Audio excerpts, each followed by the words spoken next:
Au niveau alimentaire, rapidement, le repas vraiment d'avant-course, le principal objectif est qu'il soit digeste. Point.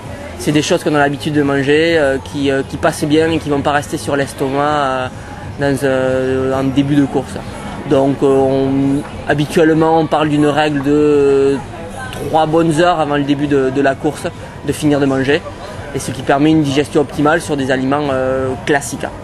Sachant que les réserves ont été faites les jours qui précèdent, donc ça ne sert à rien de se forcer à manger ce jour-là, juste manger ce qu'il faut pour ne pas avoir l'estomac dérangé au moment de la course.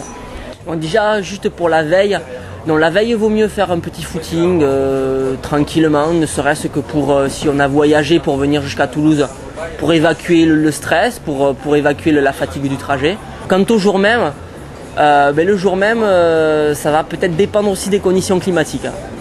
S'il pleut, comme pour l'instant ils ont prévu, faire un échauffement sous la pluie, c'est peut-être pas l'idéal. Vraiment venir plus sur le dernier moment, faire un petit échauffement. Si on vise juste de terminer, il faut se dire que de toute manière on aura toute la course pour se chauffer.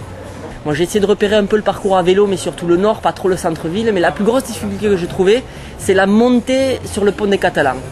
Donc c'est une difficulté qui arrive entre le premier et le deuxième kilomètre, je crois. Donc celle-là s'absorbera sans problème. Par la suite, le parcours est quand même relativement roulant. Ça sera plus les difficultés classiques du marathon que l'on retrouvera, c'est-à-dire un coup de barre vers le 30e, 35e. Donc là, c'est ne pas s'affoler, ça arrive à beaucoup de monde. Vous ne serez pas le seul dans ce cas-là, ça m'arrivera peut-être, ça arrive vraiment. Donc on fait sa course, on se rappelle les objectifs, puis on finit à l'allure que l'on peut, sachant que sur la fin, on est dans le centre de Toulouse, on se sent arriver vraiment vers le Capitole, donc ça va forcément aller bien vers les derniers kilomètres.